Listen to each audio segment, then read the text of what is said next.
Driving. What's up, people? Welcome into Twin City Sports Talk. It is World Baseball Classic Championship Game Day for the U.S. of A, baby. I'm excited for that. I'll tell you. We got two other games to go to. We're not going to them. We're going through them. Only a Wolves Wild looking to right the ship. Both of them, really. Both of them need a bounce back performance. And really need it bad. Both of them do. So we'll go through that. Who do you think's been worse, Wolves or Wild? In the past week, that's probably the toughest decision you could ever make. I would think Wild, just because Wolves don't seem like they have a championship team, where the Wolves do, and the fact that we've lost the Wolves' sake. The Wolves can win a championship, but with how inconsistent they've been, I think Spurs are more likely to beat us in the series, and Thunder. Whereas you go the Wild route, the Wild could go all the way and win it. So I think in that case, I'm more disappointed with the Wild, just because I'm not surprised with the Jaden McDaniels fouls and everything that's gone wrong. I would say the Wild are slightly more disappointing, especially the Toronto game. No Matthews. They were, 1-7-2 in their last 10, whatever it is. Loses that game. Anyways, bad and bad. Two things before we get into more depth with that. First thing, Twins ticket giveaway. Opening day giveaway. We're giving away 2 of the tickets in section 107. I think it's row 6. Got a lot of submissions on Instagram. We're going to be doing a wheel spin to see which one of you lucky listeners wins 2 opening day tickets right beyond the Twins dugout. We're selecting on March 27th, so in 11 days. Well, actually 10 days. I'm getting my dates right. But everyone, I don't even know where I was going with that. I'm tired. We're recording. Everyone go register for that. It'll be a fun game, fun atmosphere. Hopefully, if some fans show up to the ballpark, we don't know after what happened last year, but either way, it should be fun. Second thing, let's get our sponsor out here. Kitchen-Wise, Closet-Wise, a family-owned operated business proudly serving Twin Cities and surrounding areas. If you're ready to truly maximize your space, they're the team to know. They specialize in creating custom solutions designed around how you actually live, kitchens, closets, pantries, and garages, and more. They transform underused or cluttered spaces into something highly functional and beautiful. What sets them apart is their focus on smart layouts, quality materials, and custom designs that make the most of every inch. They do great rollout cabinets for kitchens. It's good for people that have mobility issues, bending down. It works too well for people of that category, I guess I'll say. There's their phone number, kitchenwise.com, to book a free consultation. It's a free consultation, people. Go get an estimate. Have your dream kitchen. That's what I'm saying. They do everything on the inside of the cabinets. Thank you for sponsoring Kitchen-Wise. Otherwise, and when you guys go over there, tell them Twin City Sports Talk sent you. All right, a little bit more about the Wolves and Wild right before we get to our main part of this episode today. It is eerily scary how similar this situation is. Both teams, the Wolves, they're in the West. The West is by far the better conference in the NBA, like by far. Like it's not even a competition. And then the Wild, they're in the best division in hockey. It's not even close. It's not even close to being second best. They're just by far the best division. And then I'd say, so the Wolves, we had Ebby on again to talk about the Wolves last week and their inconsistencies from some of their top players, one of them being Jaden McDaniels. Jaden McDaniels' last 4 games, he has like a combined. Well, actually, he had one good game where he had like 12, but either way, I think Jaden should be scoring more than that. The Wolves are still consistently just stashing Jaden in the corner. It's getting annoying to watch. Against OKC, I think he had. So in my only defense in the OKC game is Randall was going, but in general, like big picture, it's they need to utilize him in the offense more for sure. That's what I talked about in yesterday's episode. Randall had one of the best games of the season. Obviously, scoring, he had 32. He was scoring on the baseline and his fadeaway. It was great to see. But in the first half, he was the one shutting down SGA on a lot of possessions. It was kind of him and Jaden shutting him down basically. And Edwards, Edwards some of the time, but a lot of the possessions was Randall. out there on the SGA. Tough assignment. He played it really well. Stayed right on him, right in front. He didn't give him much space. Fantastic, Julius. And that's a lot coming from me. So fantastic job against OKC. But your intensity did go away in the second half. And that's one of the reasons why OKC went on a 16-5 run. What was it? It just got out of right. very bad. What I'm I going forget exactly. similarities between the two teams though is McDaniels needs to step it up. Even if Randall's having a good game, McDaniels should not be scoring 2 points in a game. Not even close. Because he is your third best. Well, I mean, maybe not your third best scorer, but he should be scoring more than 2 points in a game, and he's been doing that the past 5 games here. You said Randall or not Randall? No, McDaniels. Yeah, no, I'd say McDaniels is your third best, unless Dante's going. But I think if you're going full season sample wise and just offensive ability, Jaden's going to be a little bit better. He just is, yeah. Yeah, but the other thing was not the injuries, the turnovers. Once again, game in, game out, game in, game out. It's actually just pure stupidity of how just careless just how poor they are.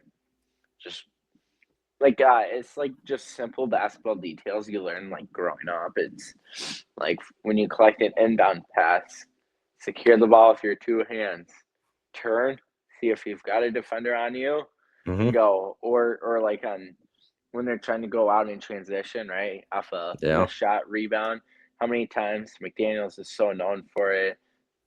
Really, any of the players. I think Randall, he'll just carelessly dribble in traffic, but yeah, no. When you're going in transition, when you get Gobert with the rebound or whoever secures the rebound, they outlet pass it to whoever, and they're like catching it while running forward, and like lead dribble or like leading the ball forward to like continue dribbling, and then boom, there's a defender that just jumps them that they're completely unexpected. It's like get the ball, like get the ball, just control it. Land on your pivot foot. Do I have a defender here? No, and go. So unless you know for a fact you don't have a defender in your general area within like 6 feet, let's not just be so careless of looking behind me to get the outlet pass from Gobert or Alex Caruso standing right in front of you. Yeah, and then Caruso just jumps right in front of you and just swipes up, easy steal. Just throwing passes away. Just simple pass turnovers. It's literally the Wolves should have won this game. Another win should have happened this year against OKC. And because of turnovers, you gave them life. You gave them way too many second and third chances. And that's the thing. Wolves I know it was like tied at halftime, but the Wolves outplayed. I mean, they were up by like 6, I think, at halftime, but the Wolves outplayed the Thunder in every aspect, and then you got to give it to the Thunder. The Thunder just started hitting threes left and right in the third quarter there, but half of them came off a Wolves turnover. A little update for people: there was not a game from the Wolves or Wild or really anyone last night, but if anyone did see, we got some good news on the NHL side of things.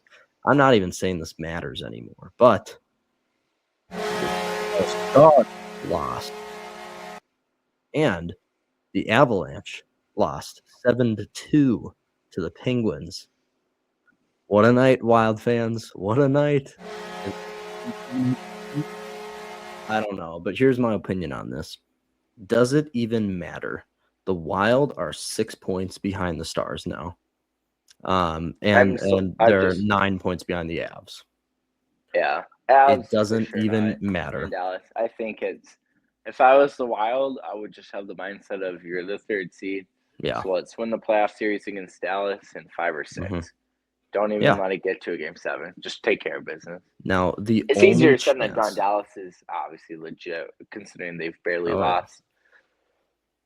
Second half of the year, Olympic break, whatever you want to call it. And then one other thing I forgot to mention the Wolves game, or going off the turnovers. Yeah, 22-7 in that game. I just had to throw it out there. You gave them 15 extra possessions. against the best team. Mm-hmm. You had that game won. If you don't give them 15 extra possessions, you win. But yeah, for what the point we're talking about now. Wait. Stay on the Wolves for a second. Anthony Edwards, fix your damn free throws. Oh, that too. 5 for 10. I wonder. I've been, and I have no idea. This is just me like thinking in general. But how well he's improved with him getting double teams, all the time, every game. Oh, yeah. They're just absolutely clogging in front of him. Like teams do everything they can to make scoring nearly impossible on him. Mm-hmm. That's not the right word, but you get the point. Just extremely hard. I wonder if when he's like training in practice and training in the off season, is it's how Edwards has admitted that Finch told him at the end of last year's season of how you got to find your kill shots on the court, right? So he loves like the left, like the wing, you'd call it for like the 3-point shot. He wants to go there a lot, especially when he's got double teams. He won't care. He'll do the fadeaway. He's got that's why they do screens with Gobert. Clutch, whether it's like game winners or late fourth quarter or overtime that's his spot. The final minute, whatever. He likes that spot. He likes the mid-range shot. He's got some post moves, but like his kill shots is gotta have it. I feel great shooting in the spot. I just wonder if all his training, is he just not like taking 100 free throws or however many free throws it is? Because it's so bad. Because what did he shoot? 50%? Wasn't he like 4 of 8? He was 5 for 10. 5 of 10. Yeah. Now here's the thing. Now if you were to ask him if he does that in practice, he kind of has to say no, because if he says like, yeah, I shoot 200 free throws after every practice, now it's embarrassing. You just suck. Like if you loses, that you've been practicing for like a year or two, just shooting 100,000 free throws in a year, and you still go 5 for 10 against the best team in the whole league. And I'm not throws that he missed. It's not going to change much, but at some points in the game, it could change. And it may have been, it may have been in the ABC broadcast against the Thunder, or maybe the game before that. So whether it was the Wolves broadcast or the ABC national broadcast, whichever broadcast it was, I've never really noticed it either, but I know they showed Gobert, how for his free throws, Gobert would take like 7 seconds from when he'd received the ball from the official. Now it's like 3 seconds where he just gets it. It's like a quick dribble or two, and it's like less thinking, just trust the work you've been putting in practice, trust your mechanics and just get the ball, find the rhythm of the basketball, line it up and just shoot. Like don't use that extra 3, 4, 5, 6, 7 seconds of like really trying to perfect and really overthink of, okay, I got to release right here, whatever it is. They showed it in the broadcast. Now just shoot the ball. Last however many games, it takes them 3 seconds compared to, I think it was like 7, and his free throws have been better since then. So you almost wonder, is there something mechanics or I just don't think he takes it seriously, because he can make 90% of free throws. He's one of the best players in the league. He can make the shot. It's like he must not think it matters much up there. Like, these points matter. That's genuinely what I think it is. There's no other explanation for it. I don't. And it was how much you watch college basketball too, and obviously, what is this, Edwards' 6th year? If I remember correctly off of my head, I'm pretty sure it's the 6th year. It is. In college, I don't think this was an issue at Georgia, and even the first couple years. I mean, are you looking up his free throws? No. Stats are. Well, I'll pull it up here as we think, but I got it here real quick. But whatever it is, for how great of a shooter he is at shooting the 3-baller, hitting down the mid range, he's got to be one of the worst. Worst free throw shooters that is the best at 3-point shooting. Right, that's a good way to put it. I was going to say, anyone that averages about 6 free throws or more a game, if you take all those guys and you compare it to where Edwards would rank, I got to believe he's bottom 5. Yeah, this is horrible. So first 3 years, 77, 78, 75 free throw percentage. It's horrible for a great shooter like he is. Last 2 years, 83, 83. This year, 79. I don't know what's happening this year. 83 is not even good for a player like him. That's not good. He should Should be be at least be around above 90. 85, but it should be around 90, at least above 85. One more note about we're going to switch back to the Wild here. Yeah, I just mentioned how the Stars and Avs lost last night. Now, if you do a little deep dive into the Dallas Stars schedule, you will see that in the last, well, they had a 6-game homestand.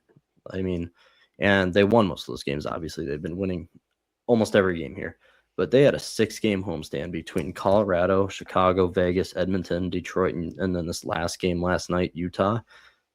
The Stars right now, the only chance the Wild have to catch up with the Stars is in this week-long stretch. This is the only chance the Wild. They need to get this right, and they need to make it right now because the Stars, they have the Avalanche in Denver, and then they play the Wild in Minnesota here. If the Wild can get a 2-point swing there, that is huge. 4.2 game wins. 4-point swing. Sorry. But if the Stars could lose to Colorado, which coming off a loss, the Stars are pretty dang good. Like past few years going into the season, I think I saw a stat they've only lost 2 games in a row, like 5 times throughout the past 3 seasons or something like that. Yeah. But then after Minnesota, they have Vegas and then New Jersey. New Jersey, they're having a great year too. Not a great year, but they're a winning team. They're competitive. Islanders, that's a wash. But then they have the Penguins. Well, the Islanders are good. Islanders are they having a good year? The Islanders are 38, 24, and 5. Oh, geez. I thought it was more near 500, but okay. Again, see, there we go. Islanders, Pittsburgh. Dallas has a very tough stretch here with more away games. I think we have New Jersey might be the 500 team you're thinking of because New Jersey's 31 and 2, but Islanders are a playoff team. I flipped those most likely. Yeah. Well, actually, I take that back. The East is kind of a logjam, but regardless, it's good. A good team, even if they barely miss out on playoffs. But yeah, point being, while you need to cheer for Colorado right now, because the 1 seed's it's not gone, but it's about as gone as it can be to be a realistic fan. So now you're hunting for that 2 spot. And the thing is, as we are even given the best case scenario, they lose to Dallas, we can beat them. Dallas also has 1 less game played, so that's another twist. And the Avs have 2 less games than us, so. Well, either way, I wouldn't worry about Colorado, but yeah, Dallas. No, we can't can't have a chance with. And that's the thing. Like I said, the only chance is this week. That's the only chance. And even if you tie Colorado, say you get super, super lucky, somehow Colorado loses several games here to finish this regular season stretch, they've got the tiebreaker, right? Has it Colorado beat the Wild more than we've beat them? 2-2 this year. Oh, it is. Okay. But and I think if do they go by points after that or like goals scored in these games? Because the Wild would win that. The Wild would. It doesn't matter. I was going to say it's very unlikely. Yeah, we don't need to go in depth there. But the Stars, are the Wild 1-2 against the Stars this year? I think it's 1-2, right? I can't remember off the top of my head. Oh dear, I gotta look at that now. 3rd game of the season, the Stars beat us 5-2. Yeah, I gotta know. I gotta figure this out. Wild won 5-2 in December, so 2 5-2 victories, so 1-1, and then do we not play? Oh yeah, the Stars are one of our last games of the year, so we still have to play the Stars twice. So wait, hey, Wild, it's within distance. It's within grasp if you can take those 2 games. But now the Stars with those wins and the Wild losing 3 straight, like I said, they jumped up 6 spots. So if this week doesn't go your way, Wild fans, we will be playing, if it goes to a 7-game series, we will be playing 4 games in Dallas in the playoffs. We're stuck in that same shell we are in every year. Yeah. But actually the Avs have played 3 less games than we have, so better yet. Yeah. Yeah. All right. Great. That's enough of our Wild rant. We'll talk a little bit more when we're making our predictions for tonight's games. All right. This caught me very off guard. The NFL released just a team ranking, not by like grades, but 1 through 32, the best teams in the league. The number one, Seattle Seahawks. I mean, that's a given. They just won the Super Bowl. I don't even know though. Like, are they? Well, okay, you do have a point because regardless, we don't need to get into it. This is after the free agency window, the immediate opening of it. So like a week's gone by basically, or like 5 days, and the Seahawks are one, which we could argue about that all we want, but Seahawks won. And then I'm going to go down the list. I'm just going to go down the list. I get to 20. The Vikings are still not there. Me personally, now that they even have Kyler Murray, the Vikings have a top 20 roster. Can we agree on that? Like, they easily have a top 20 roster in the NFL. They're not 20. They're not 21. They are not 22. They are not 23. They are not 24. The Minnesota Vikings, apparently by the NFL, are the 25th best team in the NFL. Which means Merry Christmas to you and all that stuff. Wow. Yeah, that's I wonder where they're getting that. Like, where you could argue if McCarthy's at quarterback, but now that you just signed Kyler, no, that's what I'm saying. But I'm saying, like, say Kyler didn't sign, like, maybe you can have an argument with McCarthy. I don't even think there's an argument there either. Justin Jefferson, Jordan Addison, TJ Hawkinson, which I get it. He hasn't been great, but he's still a top 10, 15 tight end in the league. Vikings went 6-4 with him. So, yeah, there's very good offensive line. Defense, one of the best in the league. How is it, even with JJ at quarterback? Oh, my gosh. Let me list these teams in front of us. 24, the Washington Commanders, who we just smoked by 30 points. The Commanders at 24. At 23, the New Orleans Saints with Tyler Shuck at quarterback, which he looked good in some spots. But you know who else looked good in spots? J.J. McCarthy. And Kyler Murray looks better than both of them combined. 22, Atlanta Falcons. I don't care that they beat us. Their roster is nothing compared to the Vikings roster. 21 is the Cincinnati Bengals with their imaginary defense. I know they signed Boye Mafe and the safety, but Dallas Cowboys are 20th. We just beat them, and their roster on defense, no one, absolutely no one. 19 is the Bucks. I take the Vikings over the Bucks any day of the week, especially now with Kyler Murray. Would you agree with that? Bucks, there's an argument, but I think we're better than the Bucks.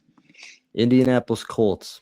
The Colts have a pretty decent defense, but the Colts it's tough not knowing Daniel Jones.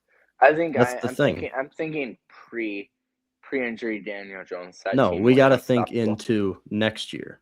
No, that's what I'm saying. So Daniel Jones should be back by week 1, and you got Seth Gardner now. I think if I had to be completely honest, Colts, but it's very close. I'd take the Vikings any day of the week. Roster-wise, coaching, Shane Steichen's a great coach, but coaching in general, coaching staff, the Vikings outnumber them in every aspect. Yeah, you can make a good argument how we match them. What was the record the Colts had when Jones tore his Achilles? The game, like, it was 7-2, right? It was somewhere around 7-2. So there's that argument, but the Vikings argument is you get Kyler, which is the upgrade over McCarthy, and Kyler's a better quarterback than Daniel Jones in general. Yeah, well, right, but I'm saying Addison and Jefferson had down years, and Jefferson still hit his 1,000 yards. Yeah, I mean, there's plenty of argument why the Vikings would be better. Jordan Addison on a down year like last year is still better than any receiver the Colts have. They have Jonathan Taylor, so that's all they have. But yeah, they traded Pittman. Number 17 is the Panthers. Panthers have a pretty decent defense, but the Vikings is way better, plus the offenses. Lions at 16. I'll pick the Lions because of schedule and if we're talking going into next year, I think they were supposed to win the Super Bowl, not like this past year, but the year prior. Like that was the year in injuries, just unfortunately, kind of. Now the Screw that season Lions over. is, if we're talking straight next year, the Lions have one of the easiest schedules. That's scary. I mean, Yeah. maybe a little bit of uncertainty at So, running back now that Montgomery's I'm okay gone, with the but Lions being ranked higher than us. It sucks Mhm. as a Vikings fan, but being realistic, yeah, I would and say that's Lions. everybody above that is ranked properly. Above that's the Packers, Chiefs. Now So, Steelers being at 13, I feel like is a bit especially when you don't even know far who their fetched. quarterback is. Yeah, Steelers at 13. I'd actually take the Vikings over the Steelers. Well, yeah, I really would. that's really weird. Why are they Yeah. betting so high on them? You don't know who the quarterback is, and new coach. Like McCarthy's Well, not and like the defense was inexperienced or anything. subpar for the Steelers. Wow. The Jaguars are 12th, which Liam Cohen looked great. But yeah, really anything above that, it's Bears, Eagles, Chargers. But yeah, the Lions is where I draw the line. So realistically, the Vikings should be up 8 spots in 17 above the Panthers, undoubtedly.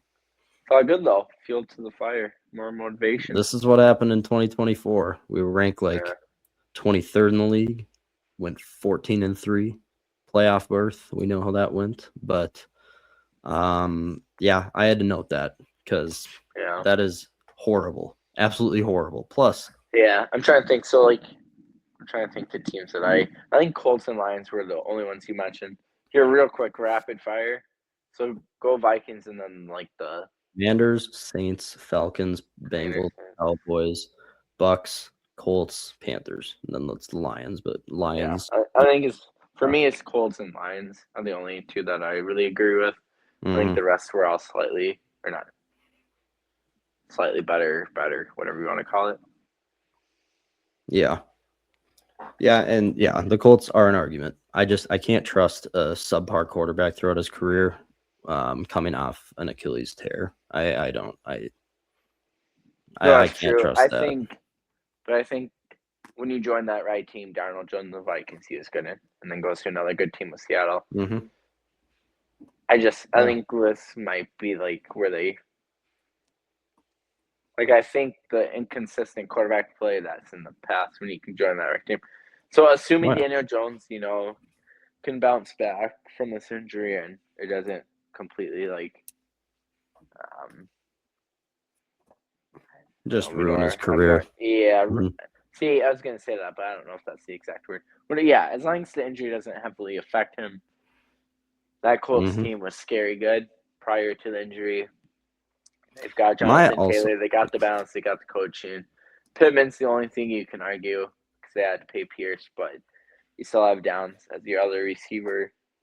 Which, how much did Pierce get again? He got how much per year? AAV. So it's 4 years, 112, I think. So around like he's getting like 28 million or something per year. Yeah. It's a very highly paid wide receiver. And for Alec Pierce, I feel like that's a little bit of an overpay. I mean, you can argue with anyone. I don't know. Well, it's just the market. Yeah. No, it's definitely in. I forget who said it. Maybe Brett Coleman. Something is when you. How do they say it? There's no such thing as an overpay when you're filling a team need. Just because there's always technically overpays.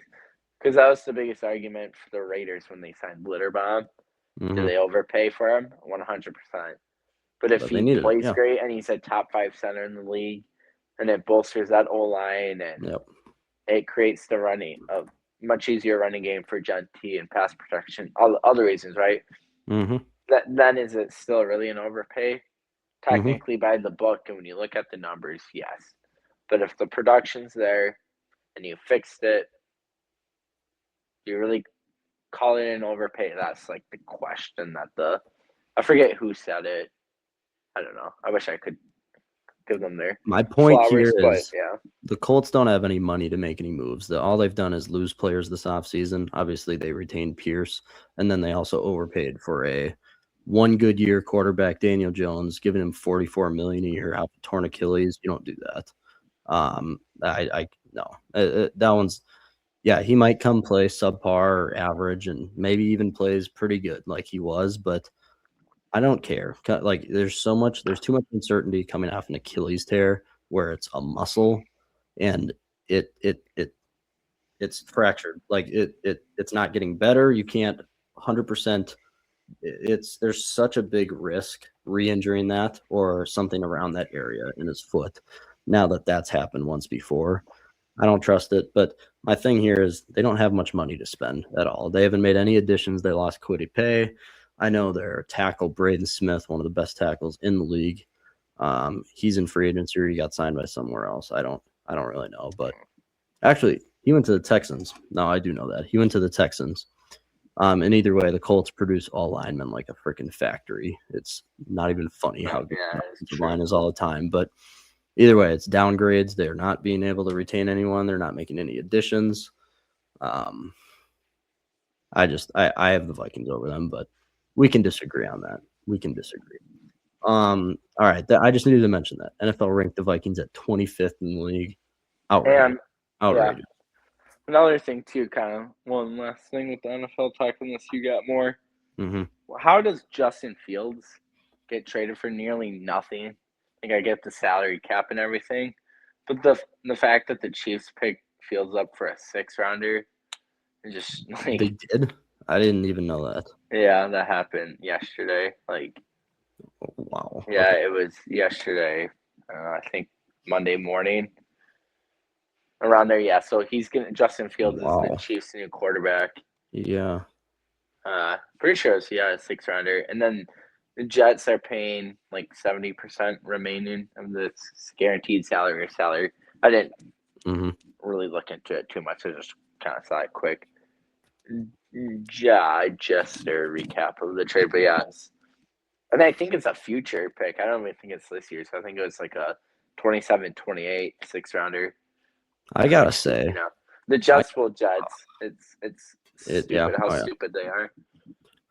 The Chiefs will be competitive for the next couple years again. I mean, like they just know how to put a team out there.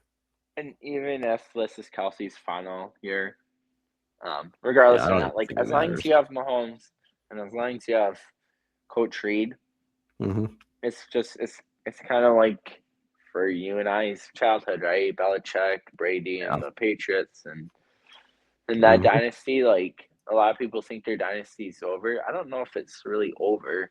Not a chance it is. Mahomes, he's gonna come back at some time. Yeah, they've lost some pieces, but it doesn't matter. They have 2 first-round picks. The secondary is gonna.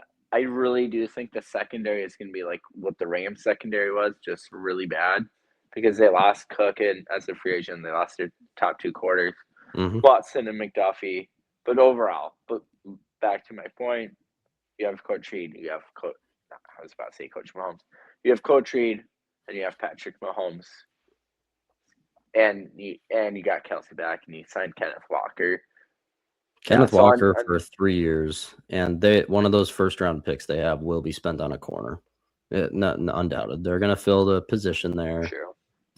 They're probably going to spend 2 early draft picks, not both first rounders, but I could easily see the Chiefs picking Jermod McCoy, Mansour Delane at number 9. Now that they don't have to draft Jeremiah Love anymore, they will pick one of those 2 dudes at 9, and then early second round, whatever pick it is, 39 or 40, 100% going to pick a safety, Emmanuel McNeil-Warren. If he doesn't go in the first round, Dylan Thieneman, he'll probably go to the first round, though. Vikings are being mocked a lot for the Oregon safety, but there's a lot. They're going to fill that need very quickly there. Chiefs will be good, people. All right. We got to get to our predictions for tonight. 3 games to go through. Wild at Chicago to play Connor Bedard and the Blackhawks. Wolves versus the Suns, the play-in matchup of the century.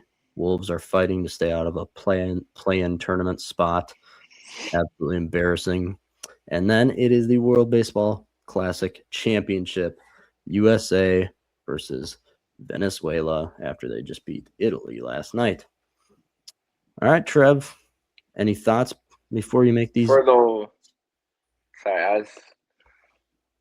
was the question? I kind of any thoughts reading an update on Bobby Brink if he's going to play, but I don't see anything. Any thoughts for the games? Well, Wild. It looks like we're on TNT tonight, so I don't know. Is that a curse? Who knows? Maybe. I feel like because When's the last time we've won on TNT? No Because idea. we lost to Toronto, and Colorado was the other latest game, right?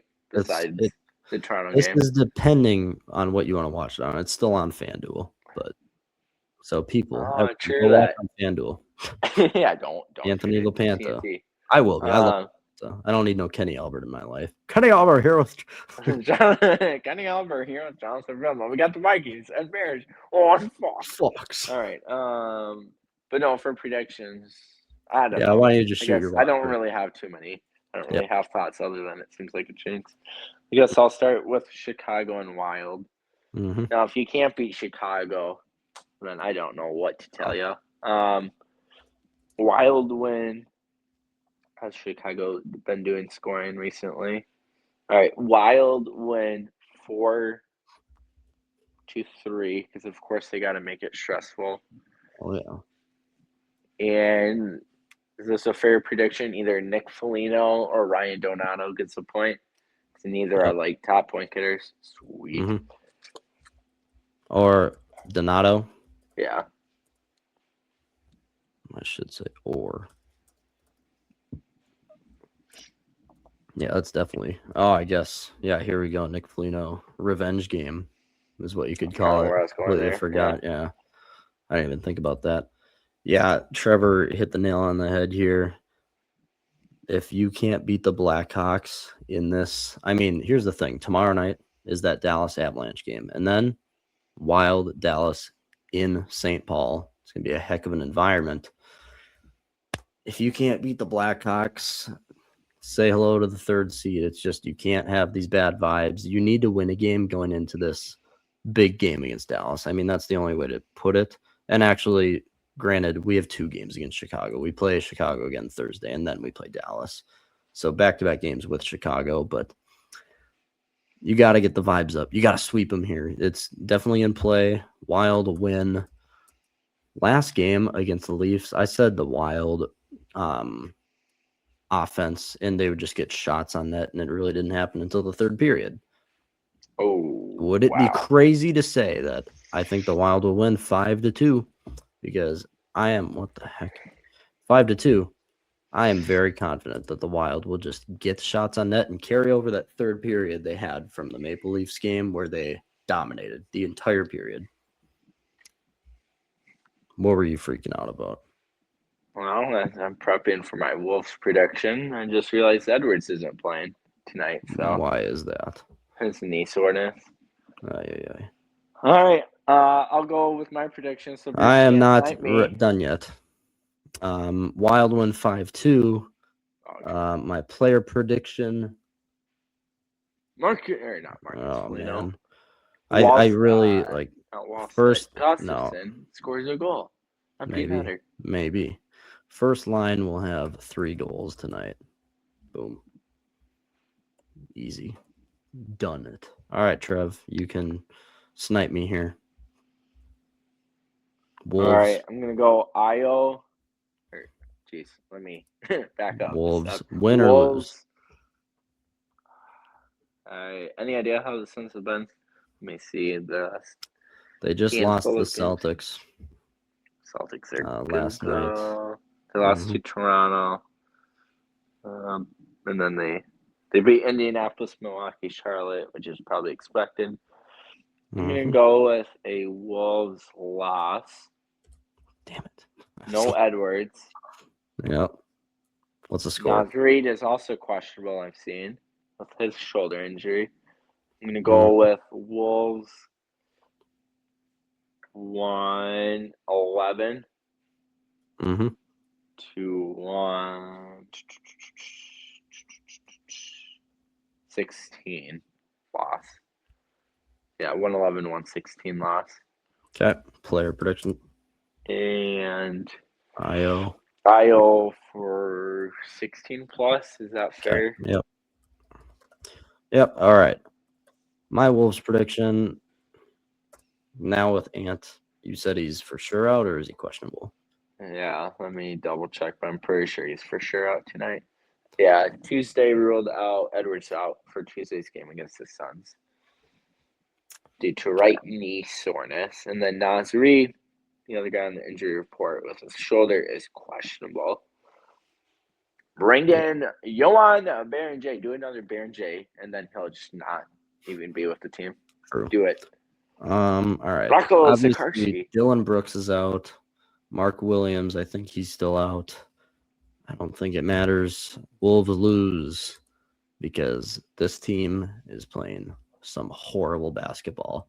Yeah. And Julius Randle will not repeat what he did. I'm back to my old form. If anything, this is a lot more reason for Randle. And that's the thing. I get what, yeah. The expectation, he will plummet the expectation. I guarantee it.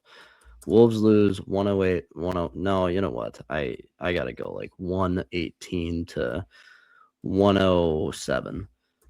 Randall. We're going to go under 18 points or under. No, you know what? I'll go 16. 16 points or under. You want to do like 50? You don't want to do 16.5 or 15.5? No, just 16 or under. 16 points or under. I literally have no trust in him.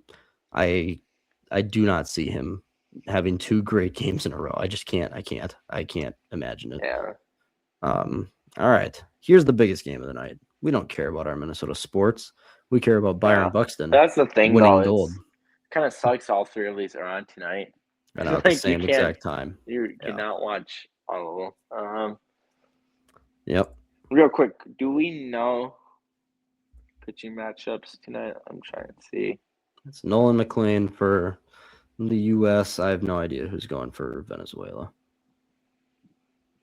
Trying to see if I can locate. I'll shoot my prediction. USA wins. USA will win this game. Eduardo Rodriguez for Venezuela. Okay. USA wins. I really think there will be more runs scored. I think the U.S. lineup will kind of wake up a little bit. I'm going to go with the same score I said against the Dominican Republic, 6-4. I thought there would be more runs scored in that game. There was not. USA wins 6-4.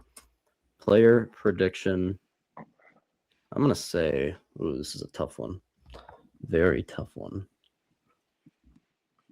Just for, you know what? Mason Miller has not let up a hit or wait a second. Mason Miller has not let up a base runner in his last 50 at-bats. Mason Miller will let up a base runner.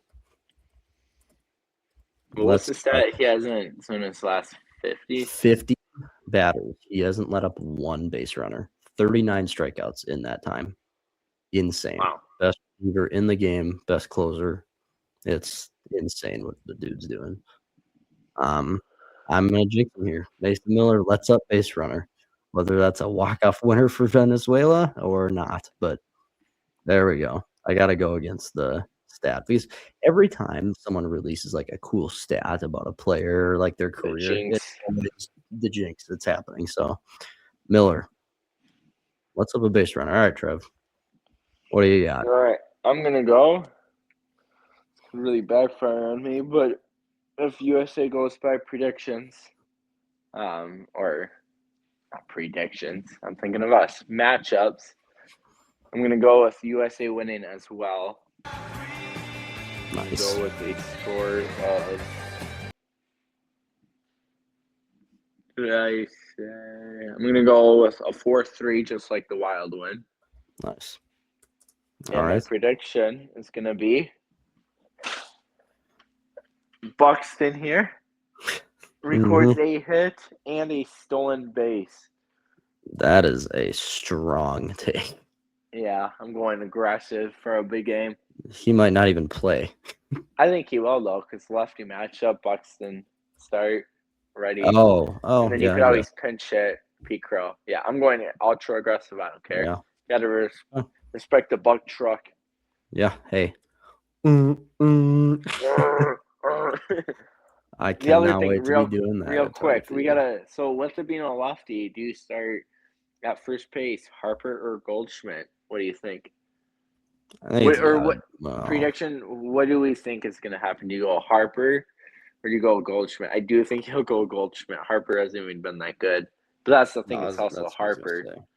championship game. So do you go, because it's righty lefty, do you go Buxton or do you go Pete Armstrong? Do you go Goldschmidt or do you go Harper? Well, the Buxton thing, I think that's kind of guaranteed because PCA on any slider, you can look up compilations on YouTube of him chasing outside. It's like Javi Baez, but like from the left side a little bit. PCA is horrible with it. Buck will be a guaranteed. Now that you brought up that they're starting with lefty, I feel like Buck is kind of guaranteed there. As for Harper, that's a tougher one. I think it'll be Goldschmidt just because Harper hasn't done jack squat for USA. He had one hit against the DR, but that's it. That hasn't done anything. And I get Harper, big time player, big time moments, championship, WBC. But guess what? This entire team is big time player and a big time moment. So it doesn't matter. Paul Goldschmidt, better contact hitter. I think he'll be starting at first base. And then the other thing, Roman Anthony. But I don't now really that know kid's just but I don't know if we have stud. another player because you can go Ernie Clement at third for Gunnar Henderson. Mm-hmm. But then I don't know if you really have a replacement for Anthony. Because your outfielders are no, Anthony will just play. Buxton. Yeah, I think that's it. Because then it's Schwarber as DH. Mm-hmm. You still DH Schwarber, lefty probably. Oh yeah, Schwarber's an undoubted. I mean that dude. Yeah, I think so too. Yeah. Roman Anthony's just a stud. That dude, Boston got a gem. Dude's in. One final thing. How many hits is Arise getting tonight? 1 or 2? 8, 7, 3, 10? I'm gonna switch this up. Luis Arise will record no hits. That's my prediction. No hits. Boom. There we go. Enough of this Mason. I know the Mason Miller thing is going to come. It's going to be Luis Arise that gets the hit against and ruin both of my. Yeah, you know what? That's going to suck. Luis Arise, no hits in this game. I got to do it. I love him. I love him, but. Oh, yeah. Why don't you marry him? I will. I will if he comes back to Minnesota next year. How about that? After Josh Bell hits 210 and 18 homers on the year. All right. Hey, I think I might take that, honestly. I don't even care if it's 210 if we're getting 18 bombs. We'll talk about that another that's time. That's actually not that great. Never mind. No. Get out of here. I'm not taking that any day of the week. All right. That's enough for the predictions. That's our episode. NFL ranked the Vikings where? 25th in the league. Yeah, Merry Christmas. Bombastic. All right, everyone. Right now, well, at the time of recording, I think we're like 5 subscribers away from 3,000. So, people, by the time this video's up, I expect to be at 3K. Let's keep it rolling into Twins opening day. Only more content coming. We're going to have more mock drafts. We're going to have everything ready for you guys. And also, comment some listener GM questions. We're actually have kind of been stockpiling some from the DMs on Instagram. We're going to, in the next few days, have a listener GM episode where we go through a bunch of questions from you guys. And yeah, it is going to be a heck of a time. And we have a lot more content coming out soon. Subscribe to YouTube. Follow the Instagram, TikTok, and Spotify. Twin City Sports Talk. We'll see you tomorrow.